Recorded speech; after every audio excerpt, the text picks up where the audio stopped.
se anima más va a parecer un cortejo fúnebre. No hay respeto, nadie me respeta. La semana pasada mi casa estalló en llamas y mi esposa les dijo a mis hijos: "Shh, salgan en silencio para no despertar a su padre". Y es que mi esposa es todo un personaje. Ella grita durante el sexo, sobre todo cuando entro a la habitación y la encuentro con el otro tipo. No me respetan, y eso comenzó desde que nací. Cuando nací era tan feo. ¿Qué tan feo eras? Les diré qué tan feo era. Era tan feo que cuando nací el doctor abofeteó a mi madre. Ella se negó a amamantarme durante mucho tiempo. Dijo que solo me quería como amigo. Y cuando al fin se decidió a hacerlo, me amamantó a través de un pitillo. ¡No hay respeto! Esos fueron ejemplos del humor de Rodney Dangerfield, cuyo alter ego como un personaje patético que no recibe respeto lo llevó irónicamente a ser uno de los comediantes más respetados del negocio, con lo que la generación actual llamaría humor boomer. Claro, fue popular en una época en donde la gente tenía parejas e hijos en vez de 3 gatos y 1000 memes en sus celulares. Luego de presentarse en clubes nocturnos y programas de entrevistas, dio sus primeros pasos haciendo voces para animación con su propio filme, Robert Dangerfield, acerca de un perro de la ciudad que debe vivir en una granja. Teniendo eso en cuenta, el equipo creativo amarillo no dudó en contactarlo para el rol de Larry Burns. Dangerfield solía ser un perfeccionista, reescribía sus bromas cientos de veces hasta encontrar el lenguaje más apropiado para contarlas, y eso mismo hizo con sus diálogos en este episodio, no para cambiar los chistes que habían escrito para él, sino palabras con las que se sentía más cómodo, lo cual los escritores apreciaron ya que creían que les resultaría sencillo hacer humor de ese estilo, pero solo el mismo comediante podría lograrlo de forma genuina. Cuentan que les resultó difícil definir el aspecto del personaje ya que querían que se pareciera a Rodney y al mismo tiempo a Burns. Esto último lo consiguieron con sus ojos, nariz, manchas hepáticas y algunos gestos como caminar con los brazos doblados. Las voces de Larry son un gran ejemplo de cómo un tono puede caracterizar a un personaje en formas diferentes. Mientras que en inglés obviamente suena como Rodney Dangerfield. Hey kids, how about a hand for your mom? She's all right. En el doblaje fue interpretado por Mario Sauret, quien le brindó la misma voz de Herb Powell en su segunda aparición, la de "Sí te compré el maldito sillón", lo cual le dio a Larry una personalidad más juvenil. Niños, un aplauso para su mamá. Es buena onda. Y que me hace olvidar que a la fecha del episodio él tiene alrededor de 57 años, ya que fue concebido en 1939. Este fue el primer guión de Ian Maxton Graham, quien había propuesto como premisa la historia del hijo bastardo de Burns, de lo cual existía un precedente descartado. El concepto inicial para mi héroe el abuelo involucraba a Abraham y a Burns enamorándose de la misma mujer durante su misión en Francia, y ella concebiría al hijo de uno de los dos. Quizás no lo hicieron porque los viejos ya habían tenido una rivalidad romántica en el amante de Lady Bouvier. Mientras que el título latino se refiere al padre, en inglés alude al hijo. Burns Baby Burns proviene de la frase Burn Baby Burn o Arde Bebé Arde, usada originalmente por un DJ radial en los 60 y luego insertada en varias canciones. La familia asiste al molino de sidra histórico del Monte Swartzwelder, nombrado así en honor al prolífico y enigmático escritor del show. A Homero no se le contagia el entusiasmo de Randy, guía del lugar, por la sidra y las manzanas, ya que se estaba perdiendo el 7º juego de la Serie Mundial de Béisbol, al cual solo se llega cuando el enfrentamiento entre los dos equipos participantes está reñido. Y mucho menos el entusiasmo de Flanders, el único capaz de comprar un pase de temporada para entrar a ese molino. Supongo que en la vida real habrá a quienes les entusiasmen esos lugares tipo museo, pero para muchos solo vale la pena visitarlos una sola vez, o ninguna. En este capítulo Homero, para variar, tiene las mejores escenas y una de ellas es la de su cerebro abandonando su cuerpo para evitar escuchar a Flanders. Al menos no existe esa habilidad en la vida real porque habría miles de colapsos por día y no hay suficiente sidra para revivir a la gente. Siendo el otoño la tercera temporada favorita de Marsh, sorprende que no sepa pronunciar la palabra follaje y no es lo único que dijo mal. En inglés también se equivocó con nuclear, escapé, la cual también pronuncia con X en español, ¿Y no escapé de Lisa? y biblioteca. Por eso es que Lisa voltea los ojos durante el trayecto de regreso. Entre tanto, Burns se encuentra en la ciudad de New Haven, en Connecticut, presenciando un enfrentamiento de fútbol americano entre las universidades de Harvard Canta el himno Harvard. Bella Harvard. y Yale, su alma mater. Como un mal perdedor dice que sus rivales apenas lograron ganar y que su institución es mucho mejor en los clubes de caballeros. Su antiguo compañero de cuarto, Dink, alude a Dink Stover, protagonista de la novela Stover en Yale, acerca de las experiencias de un estudiante de primeros semestres en dicha universidad a principios del siglo XX. Usualmente cuando se veía una estación de tren en los primeros años del programa aparecía este personaje, y aquí no es la excepción. Ese es el director de animación Jim Reardon, a quien no le gusta viajar en avión y suele transportarse en tren a grandes distancias, de ahí la referencia. El tren de Burns se detiene forzosamente en la ciudad ficticia de Waynesport, en donde un tipo tiene una tienda de regalos en medio de la nada y trata de vendérselos a los pasajeros desinteresados hasta reconocer al viejo millonario por una foto. Al preguntarle al empleado del tren hacia dónde se dirigen, el desconocido se refiere a él en inglés como Casey Jones, nada que ver con el personaje de las Tortugas Ninja, sino con un famoso conductor de ferrocarriles que falleció cuando su tren chocó con otro que estaba detenido, no sin antes lograr salvar a sus pasajeros. Waynesport volvería a ser mencionado cuando su equipo de fútbol americano infantil le dio una paliza al de Springfield, cuyo entrenador era Homero. El desconocido hace auto-stop y luego de debatir si van a recogerlo hasta llegar a casa, los Simpson vuelven por él. Al presentarles la fotografía de Burns, le enumeran todo lo malo que les ha hecho: querer convertir a los cachorros de ayudante de Santa en un traje, seducir a Jacqueline Bouvier mientras el abuelo estaba con ella, aunque no estuvieron comprometidos como él dice, intentar seducir a Marge mientras trabajaba en la planta y burlarse del peso de Homero cuando estuvo en su casa mientras Marge intentaba retratarlo. Luego de una incómoda introducción, Burns comprueba que Larry es su hijo ya que cuenta con las mismas 3 manchas hepáticas que él tiene en su cabeza. Según leí, algunas personas están predispuestas por genética a que les salgan ese tipo de manchas, pero exactamente las mismas. Difícil. El viejo conoció a la madre de Larry en 1939, en la reunión número 25 de su clase universitaria de 1914, lo cual reitera que él nació en el siglo XIX, o antes. Dado que la chica de quien estaba atraído en la universidad ya estaba algo avanzada de edad, Burns transfirió ese interés a su hija. Era todo un demonio con las mujeres. Fueron a ver lo que el viento se llevó, lo cual es un pequeño error histórico, ya que aunque la película sí debutó en 1939, solo fue en una ciudad, la cual no quedaba en Connecticut, y vería su estreno general al año siguiente. Los echaron de ahí por manosearse, no los culpo. Ese filme dura casi 4 horas, así que si lo ves con tu pareja llega un momento en el que dices vamos al arrumaco. Francamente querida, casémonos, te amo.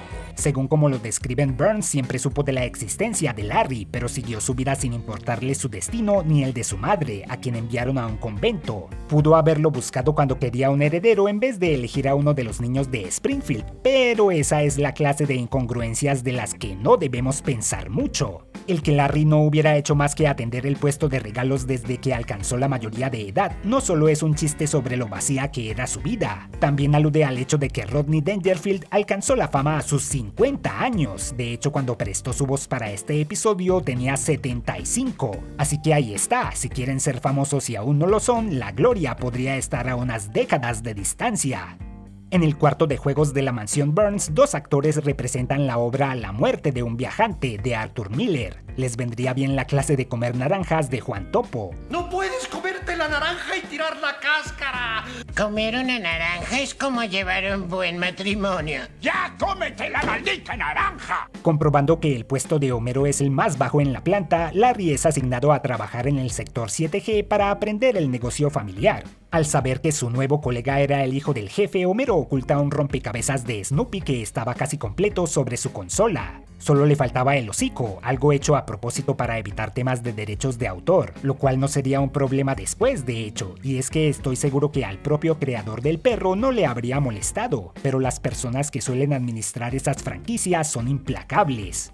Ahora que lo pienso, este episodio es el opuesto del enemigo de Homero de esta misma temporada, ya que aquí Homero encuentra a un amigo que apoya su flojera, siendo incluso más perezoso, algo de lo que presume esa noche en la cena, ignorando las cosas interesantes que les sucedieron a sus hijos. Me pregunto cómo Lisa se fracturó el brazo si ella no suele tomar riesgos que la lleven a esas consecuencias. Rodney Dangerfield saltó a la fama cinematográfica en Caddyshack de 1980, interpretando a un nuevo rico que se hizo socio de un club campestre, con su comportamiento extravagante causando revuelo entre los aristócratas más recatados. Eso es lo que se parodia cuando Burns lleva a Larry a la elegante fiesta en donde insulta cómicamente a sus asistentes. Ahí el viejo se da cuenta que su hijo, a pesar de llevar su sangre, no se porta como él. Pero ¿qué esperaba? No tuvieron contacto por casi 60 años y la aristocracia no se pasa a través de los genes. La dama rica que le presenta a su hija debutante a Larry no es la señora Vanderbilt, esa que suele desmayarse de la impresión cada vez que aparece. He visto que las confunden mucho.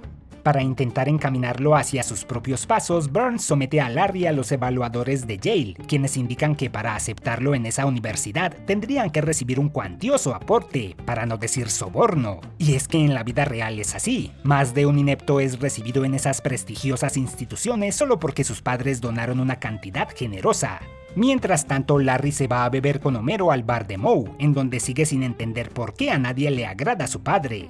Para demostrarle que es lo opuesto de lo que todos piensan, invita a Homero a cenar a su casa, en donde de manera no muy sutil Burns le hace notar que su presencia no es bienvenida. ¿Lleva pelmazos a su casa y lo hace hablar con ellos? ¡Oh, toda la vida! ¿Conoce a ese niño Milhouse? Es un gusanillo con pelos. ¡Fascinante!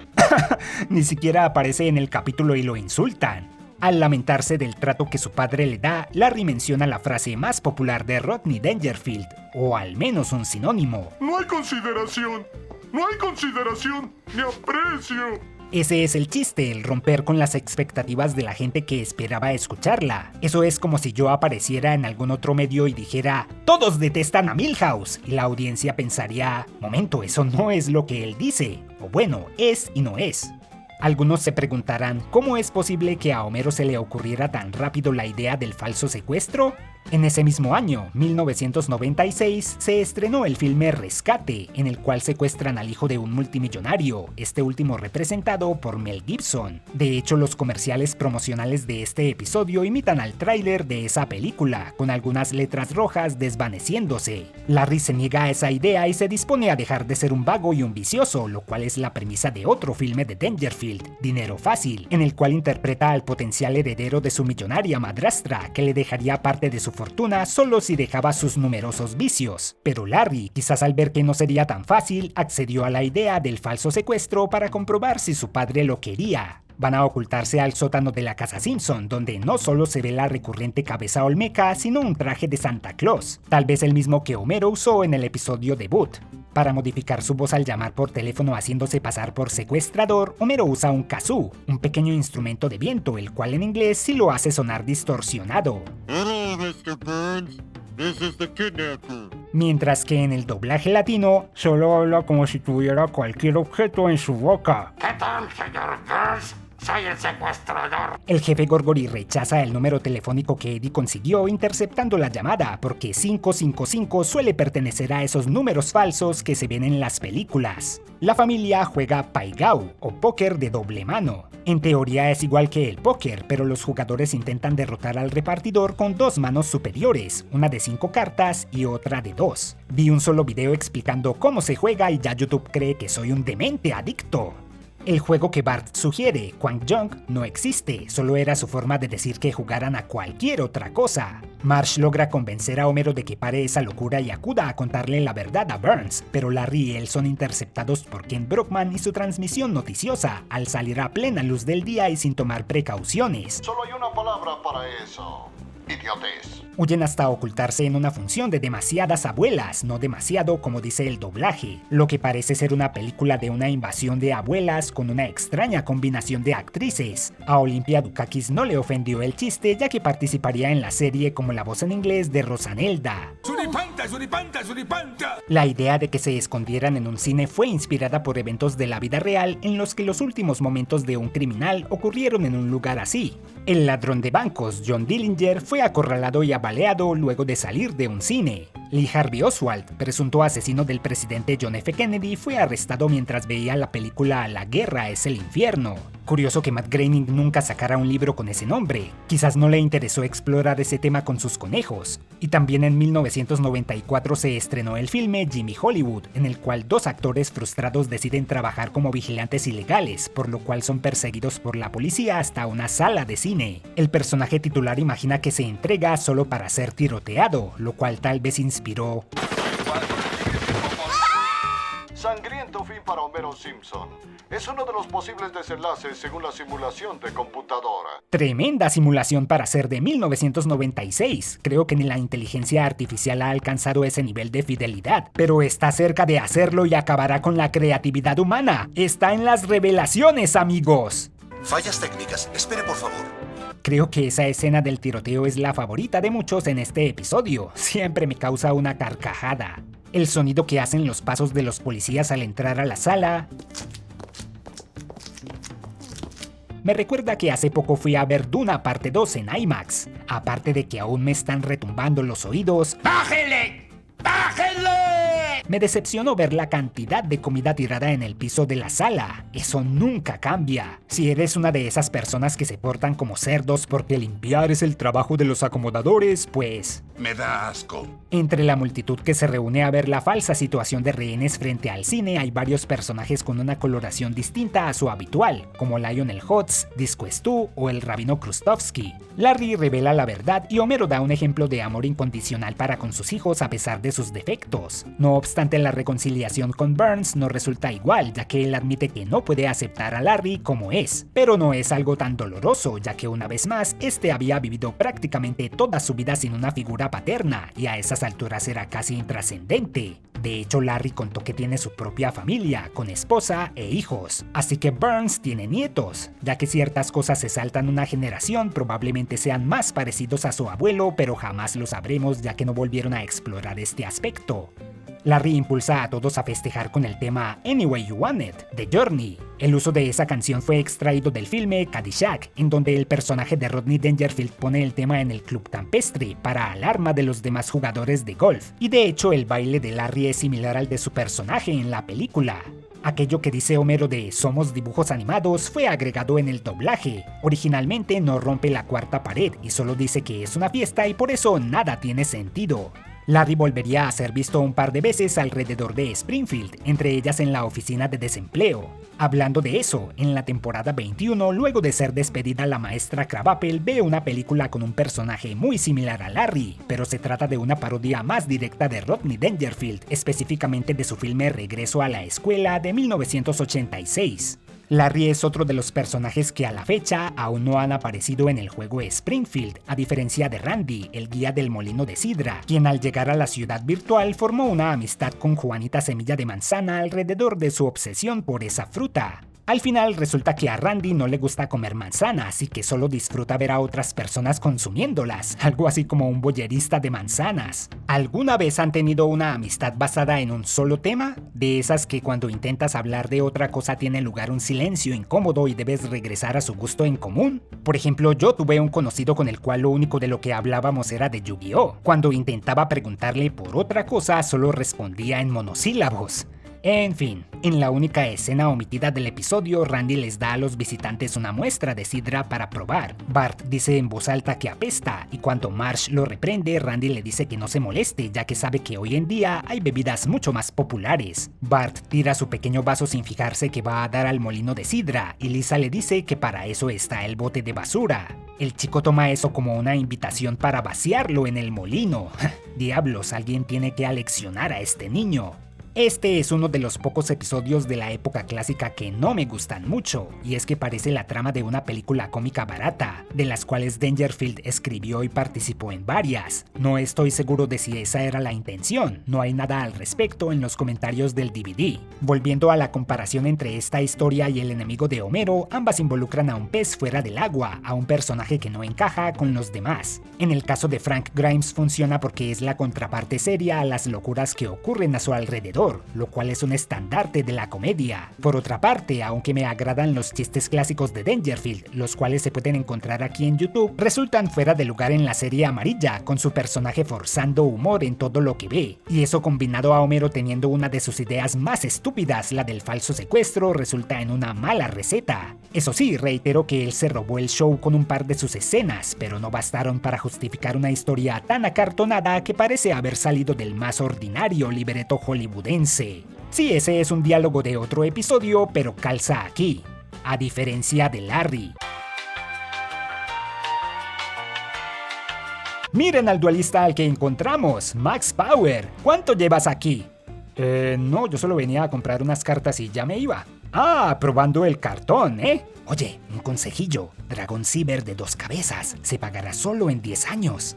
¿Sabes? La gente no entiende la diferencia entre Cyber Dragon Buy y Cyber Dragon Dry, pero yo tengo un truquillo para recordarlo. Si te da 300 puntillos, es Buy, amiguillo. Al nivel 5 un empujón, es Dry, muchachón. Ahora, hay 2 excepciones en la regla.